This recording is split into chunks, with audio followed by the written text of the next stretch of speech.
Hello everyone, I am Barkha Vats and I welcome you all to Law in Layers. We are back with the new video in an environmental law series. Without wasting time, let's start it. Today's topic will be the International Bill of Rights.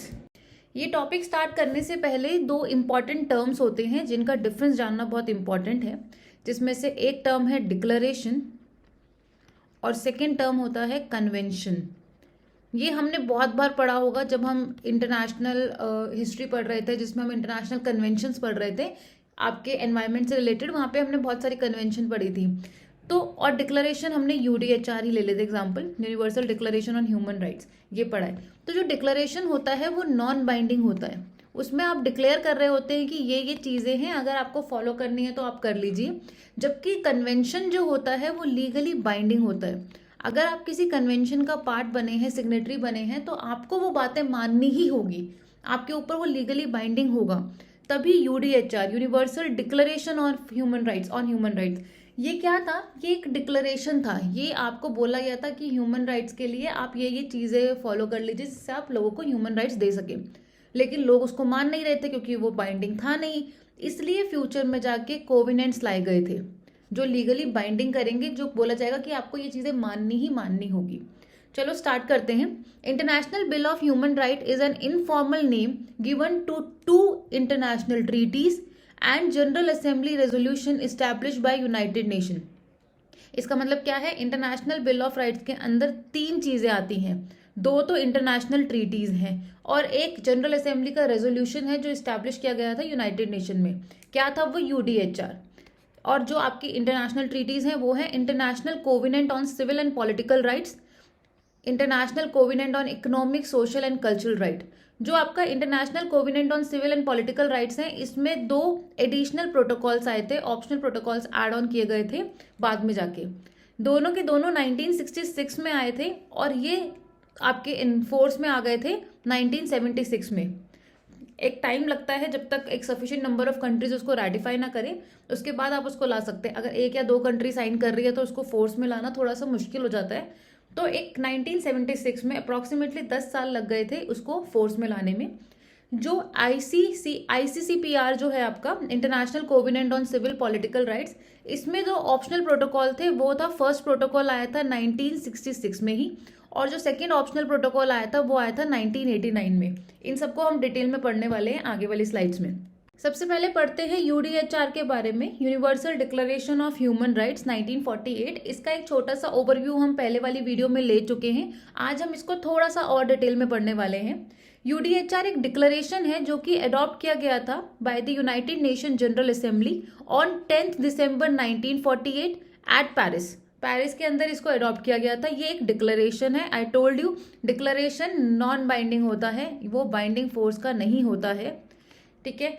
इसका जो main आपका इसको लाने का जो reason था या इसकी नीड जो देखी गई थी वो हुई थी सेकेंड वर्ल्ड वॉर के बाद, और ये रिप्रेजेंट करता है first global expression of human rights to which all the human beings are inherently entitled.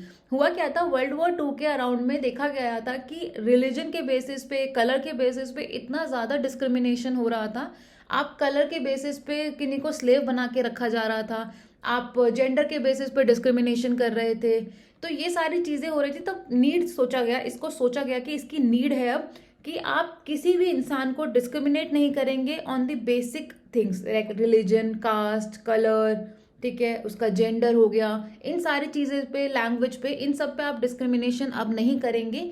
ये चीज़ देखी गई थी। और इसी चीज़ को, क्योंकि ह्यूमन राइट्स का राइट मतलब होता है वो राइट्स जो आप बीइंग अ ह्यूमन बीइंग आपको मिल रहे हैं irrespective of your religion, race, caste, ठीक है, तो उन्हें हम बोलते हैं human rights. UDHR adopted on 10 December 1948 और 10 दिसंबर को ही हम human right day world wide मनाते हैं। UN Charter laid the legal and moral foundation for a global human right framework. It contained 30 articles जिसमें civil, political, economic, social and cultural rights होते हैं। ये एक नॉन बाइंडिंग डिक्लेरेशन है, I told you, but forms the basic of modern international human right law. सारे human right law के कुछ basic चीजें हमने ह्यूमन राइट यूडीएचआर से ही ली है।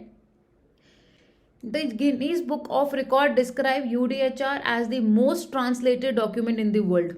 ठीक है, ये क्योंकि वर्ल्ड में इतनी सारी कंट्रीज हैं, इतनी सारी स्टेट्स हैं, इतनी सारी लैंग्वेजेस हैं, तो ये सबसे ज़्यादा ट्रांसलेटेड हुआ है क्योंकि ये ह्यूमन राइट्स है जो हर इंसान को देना ही देना है। Next comes the articles. ये आर्टिकल जो हम 30 आर्टिकल हैं, ये इंपॉर्टेंट क्यों है? क्योंकि प्रीवियस ईयर पेपर में डायरेक्टली पूछ लिया गया था कि आर्टिकल 11 में ऐसे आपसे पूछ लिया गया था कि राइट टू असाइलम कौन से आर्टिकल में है यूडीएचआर में। तो इनको आपको याद करना ही होगा, ठीक है, रट्टा मारना होगा, रोट लर्निंग करनी होगी हमें इनकी। आर्टिकल 1 बोलता है राइट टू इक्वालिटी। आर्टिकल 2 बोलता है freedom from discrimination.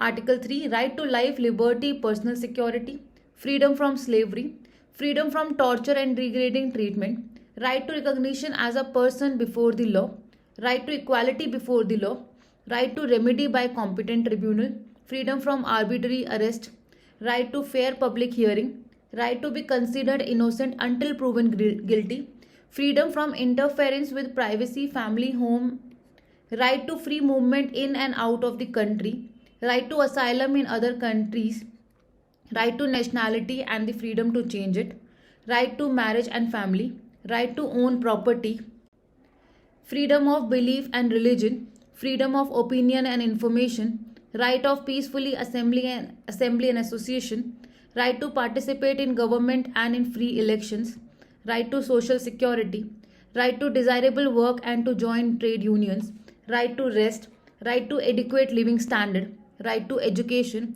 right to participate in cultural life of community, right to a social order that articulates this document, community duties essential to free and full development, freedom from state or personal interference in the above rights. I will try कि मैं आने वाले video में कुछ एक short trick ले आऊँ इन सब आर्टिकल्स को याद करने के लिए, बट फॉर टाइम बीइंग ये आर्टिकल्स हैं जो पेपर में लास्ट ईयर पूछे गए हैं, तो आपको इन्हें याद करना होगा। नेक्स्ट आता है international covenant on civil and political rights. The international covenant on civil and political right, देखो सबसे पहले तो ये बाइंडिंग है। अभी मैंने समझाया था कि यूडीएचआर को लोग फॉलो नहीं कर रहे थे, तो उसको फॉलो करवाने के चक्कर में कोवेनेंट्स को ऐड ऑन किया गया था, कोवेनेंट्स लाए गए थे, तो ये बाइंडिंग होता है। It is a multilateral treaty adopted by United nation general assembly on December 16, 1966। इसी के अंदर ना 2 ऑप्शनल प्रोटोकॉल भी ऐड किए गए थे। मैंने बताए थे आपको स्टार्टिंग वाली स्लाइड में कि 2 ऑप्शनल प्रोटोकॉल इसके अंदर ऐड ऑन हुए थे। It commits its parties to respect this civil and political rights of individual including right to life, freedom of religion, freedom of speech, freedom to assemble, electoral rights, right to due process and the fair trial। अगर एक layman language में समझे तो ये जो rights हैं ये focus करते थे आपके सिविल एंड पॉलिटिकल राइट, जिसको हम फर्स्ट जनरेशन राइट्स भी बोल देते हैं, उस पर इनका फोकस था, ठीक है। ICCPR is a part of International Bill of Human Rights along with the Universal Declaration of Human Rights and International Covenant। अभी बताया था, वैसे अगर हम पढ़ें तो आपका जो इंटरनेशनल बिल ऑफ राइट है वो होता है ICIS के साथ, ठीक है। ये 3 जो डॉक्यूमेंट्स हैं ये तीनों मिलके आपका इंटरनेशनल बिल ऑफ राइट्स बनाते हैं। वो है एक और एड ऑन कि इसके अंदर 2 ऑप्शनल प्रोटोकॉल आ जाते हैं, एक फर्स्ट ऑप्शनल और एक सेकेंड ऑप्शनल। तो ये पूरा आपका इंटरनेशनल बिल ऑफ राइट्स होता है। The international covenant on civil and political right is monitored by the human right committee, ठीक है। आपके इसको ह्यूमन राइट कमिटी मॉनिटर करती है। It is a separate body to the human right council which replace the commission on human rights under the UN charter in 2006 with the permanent standing to consider periodic reports submitted by member states on their compliance with the treaty. Member of the Human Rights Committee are elected by the member state but do not represent any state। देखो ICCPR जो है, ICCPR जो है इसको supervise कौन कर रहा है? इसको सुपरवाइज कर रहा है ह्यूमन राइट कमिटी, ठीक है। और स्टेट्स को पीरियोडिकली रिपोर्ट्स देनी होती हैं कि उनकी स्टेट्स के अंदर क्या ये सारी चीज़ें फॉलो हो रही हैं, कितने लेवल तक फॉलो हो रही हैं, ये सारी चीज़ें उनको वहाँ पे सबमिट करना होता है। ICCPR has its root in the same process that led to the UDHR, a declaration on the essential rights of men, UDHR के लिए बोला गया है, has been proposed at the 1945 San Francisco Conference which led to the founding of United Nations, and the Economic and Social Council was given the task of drafting it। तो किसने किया था? आपका देखो, जनरल असेंबली तो करती है, ठीक है, उसके साथ साथ social economic and social council भी जो इसमें ऐड ऑन कर रही थी अपनी बातों को, जिसके थ्रू आपका यूडीएचआर बना था। Early on in the process, the document was split into declarations setting forth general principle of human rights and a convention or covenant containing binding commitment. The former evolved into UDHR and was adopted on the 10th December 1948. यहाँ पे UDHR के बारे में थोड़ा सा बताया हुआ है। अब हुआ क्या था, यूएन जो मेंबर्स थे उनको दो जनरल एरियाज पता थे जहाँ पे उनको फोकस करना था। एक था negative civil and political rights, एक होता है positive economic social and cultural rights. ठीक है, जो पहला है negative civil and political rights जो थे वो क्या कंटेन कर रहे थे? सिविल एंड पॉलिटिकल राइट्स को, और दूसरे में economic social and cultural rights थे। पहले वाले का जो नाम था वो क्या दे दिया गया था? आपका आई, ठीक है, आपका पहले का नाम ये दे दिया गया था, और जो आपका सेकंड वाले का डॉक्यूमेंट का नाम था ये पॉलिटिकल राइट्स वाले, और ये इकोनॉमिक वालों का नाम दे दिया था, ठीक है, ये नाम दे दिया था। तो ये दोनों डॉक्यूमेंट्स लाए गए थे ह्यूमन राइट्स के साथ। First document became the international covenant. First document means this one, ठीक है, जो इकोनॉमिक के बारे में बात कर रहे हैं, सोशल के बारे में बात कर रहे हैं, कल्चर में। और दूसरा document international covenant and civil and political right, ठीक है, ये दो डॉक्यूमेंट्स बन गए थे। अगेन यूडीएचआर के थ्रू थोड़ा समझाने की कोशिश की गई है। अब आता है the right protected under the ICCPR. अब इसमें सारे आर्टिकल्स को हम नहीं डील कर रहे, तो थोड़े थोड़े इंपॉर्टेंट आर्टिकल्स हैं उनको मैं लेके आई हूँ।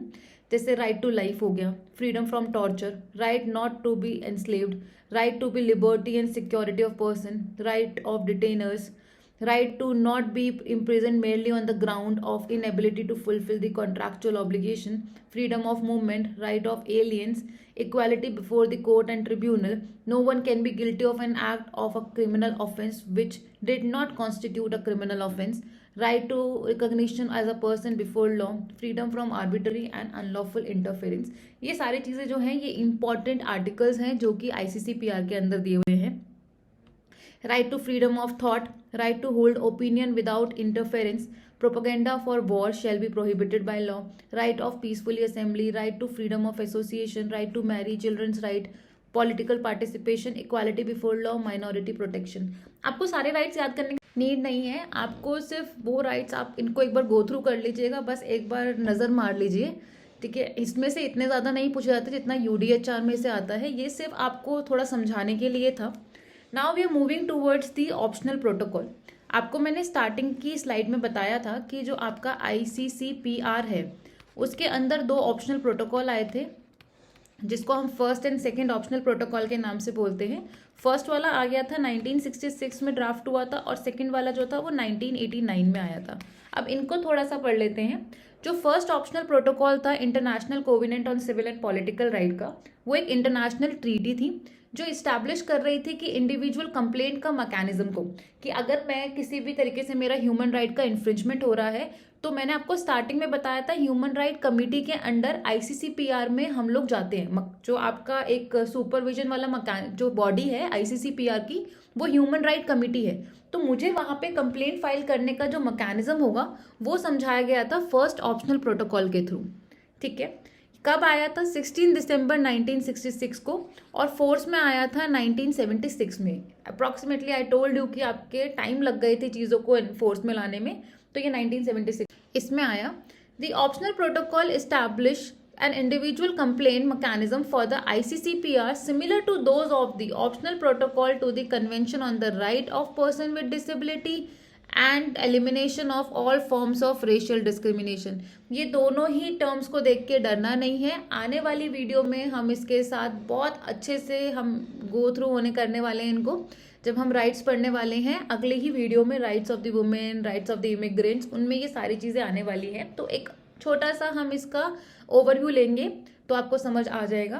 कहता है कि जैसे इन कन्वेंशन के अंदर ऑप्शनल प्रोटोकॉल के थ्रू मैकेनिज्म को सेटअप किया गया था, या आर्टिकल 14 के थ्रू एक मैकेनिज्म रखा गया है कि if you are not happy with that thing, if आपको दिक्कतें हो रही हैं उस चीज़ों से, तो आप कहाँ कंप्लेंट फाइल करेंगे, कैसे कंप्लेंट फाइल करेंगे, उस वाले प्रोसीजर को ऐड ऑन किया गया था by the first optional protocol, ठीक है।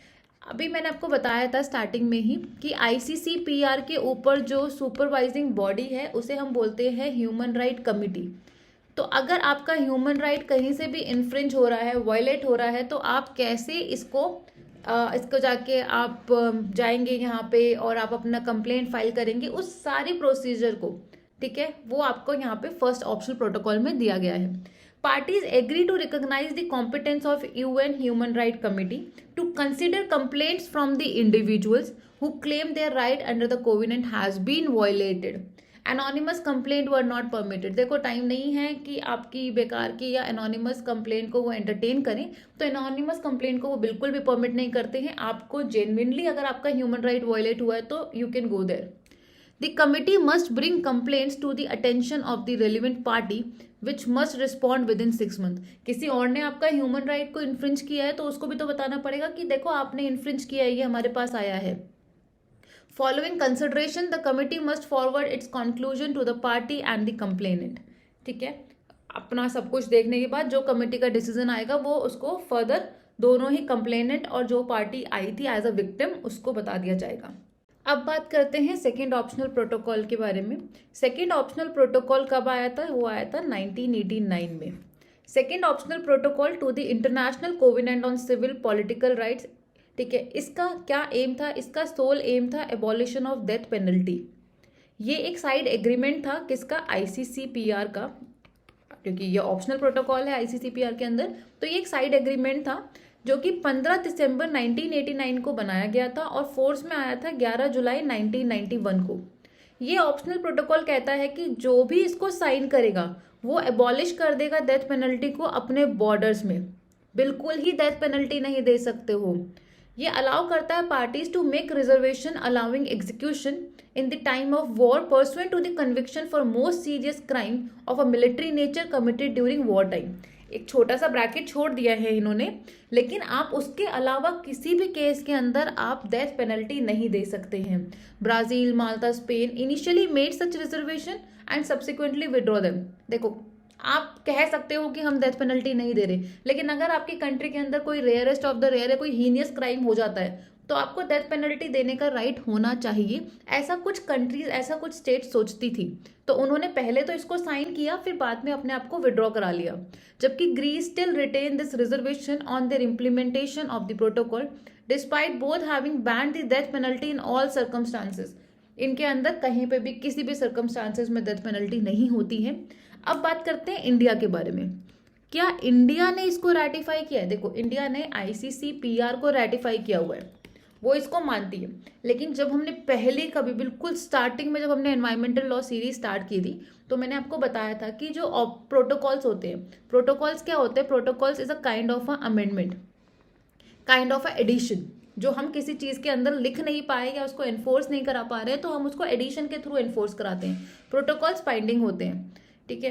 तो हम अमेंडमेंट के थ्रू, आईसीसीपीआर के अंदर जब अमेंडमेंट की गई थी, कुछ चीज़ें ऐड ऑन की गई थी, तो आपको ये भी साइन करना होगा। ऐसा नहीं कि आपने आईसीसीपीआर साइन किया हुआ है तो आपके ऊपर ये एडिशनल प्रोटोकॉल लग जाएंगे, नहीं, आपको इन्हें भी साइन करना होगा। अगर आपने ये अमेंडमेंट साइन नहीं करी तो आप पे ये अमेंडमेंट नहीं लगेगी, और आपने ये साइन किया तो ये लगा रहेगा।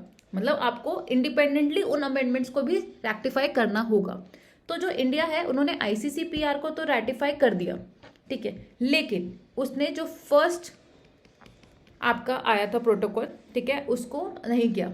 क्यों नहीं किया? क्योंकि वो क्या कह रहा था? वो कह रहा था, मैकेनिज्म बता रहा था कि आप कैसे ह्यूमन राइट कमेटी को जाके अप्रोच कर सकते हैं अगर आपका ह्यूमन राइट वायलेशन हो जाता है। इंडिविजुअल जाके कर सकता है, पर इंडिया ने कहा नहीं, हमारे पास अपने ह्यूमन राइट के लिए बहुत कुछ है।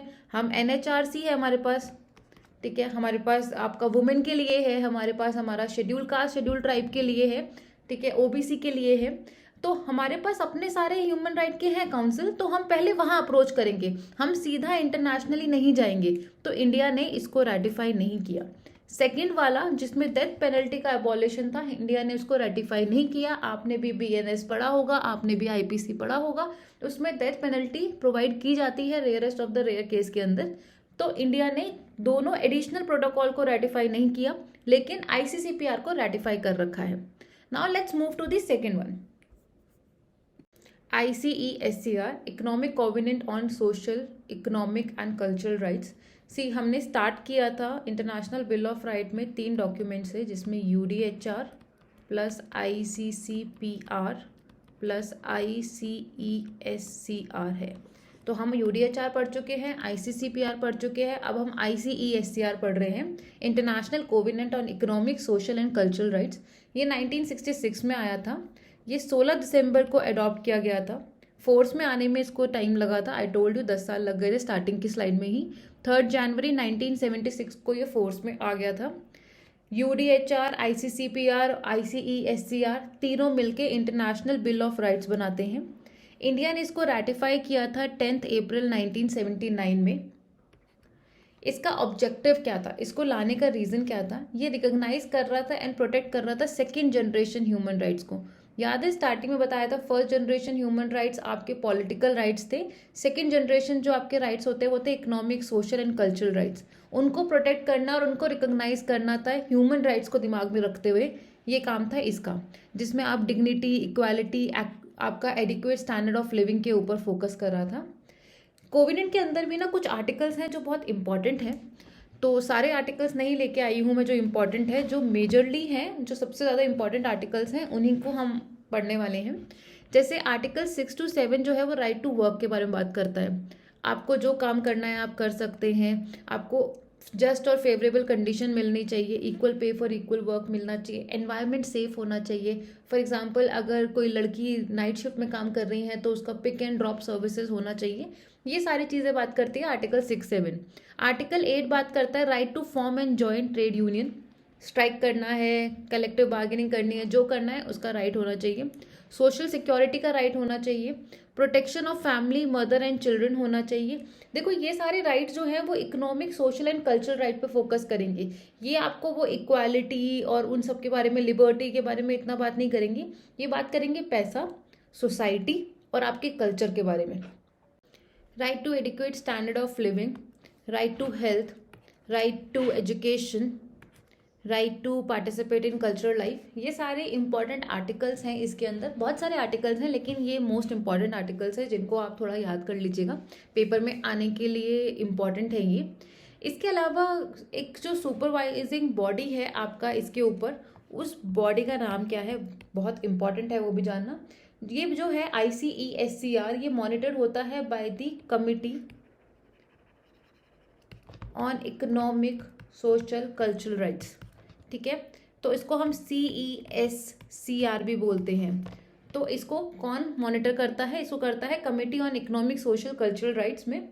इसके अलावा एक और इम्पॉर्टेंट चीज़ है इसके अंदर, वो है इसमें भी एक प्रोटोकॉल ऐड हुआ था 2008 में, लेकिन वो प्रोटोकॉल बिल ऑफ राइट्स में नहीं माना जाता है। इसलिए जब हम बिल ऑफ राइट्स की बात करेंगे तो हम सिर्फ बोलेंगे UDHR plus ICCPR plus ICESCR और इसके 2 ऑप्शनल प्रोटोकॉल। ठीक है, सिर्फ ये होता है इंटरनेशनल बिल ऑफ राइट, लेकिन ICESCR में एक ऑप्शनल प्रोटोकॉल ऐड हुआ था 2008 में। ये क्या करता है, सिर्फ नॉलेज के लिए बता रही हूँ, इन्फॉर्मेशन के लिए बता रही हूँ, पेपर में ये इंटरनेशनल बिल ऑफ राइट्स में नहीं काउंट करना है, याद रखिएगा। ये जो 2008 में इंटरनेशनल आपका एक कोवेनेंट ऐड हुआ था, इसका वही काम था जो कि ICCPR में फर्स्ट ऑप्शनल प्रोटोकॉल का काम था, कि अगर आपको कंप्लेंट फाइल करनी है तो आप कैसे कंप्लेंट फाइल करेंगे। ठीक है, उसका जो प्रोसीजर है वो फर्स्ट ऑप्शनल प्रोटोकॉल में दिया हुआ है। इंडिया ने ICESCR को तो रेटिफाई किया था, इसको नहीं किया था। अगेन सेम रीजन कि हमारे पास अपना है कमीशंस जो कि इन सब चीज़ों के ऊपर ध्यान रख सकती है, वहाँ पे कंप्लेंट फाइल हो सकती है, तो हमें डायरेक्टली इंटरनेशनल बॉडी के पास नहीं जाना for the complaints. I think आपको इंटरनेशनल बिल ऑफ राइट्स समझ आया हो। अगर आपको ये वीडियो पसंद आई हो तो प्लीज़ चैनल को सब्सक्राइब कर दीजिए, लाइक, शेयर एंड कमेंट अपना छोड़िएगा, जिससे मुझे पता चले कि आपको ये वीडियो अच्छी लग रही है। Thank you so much.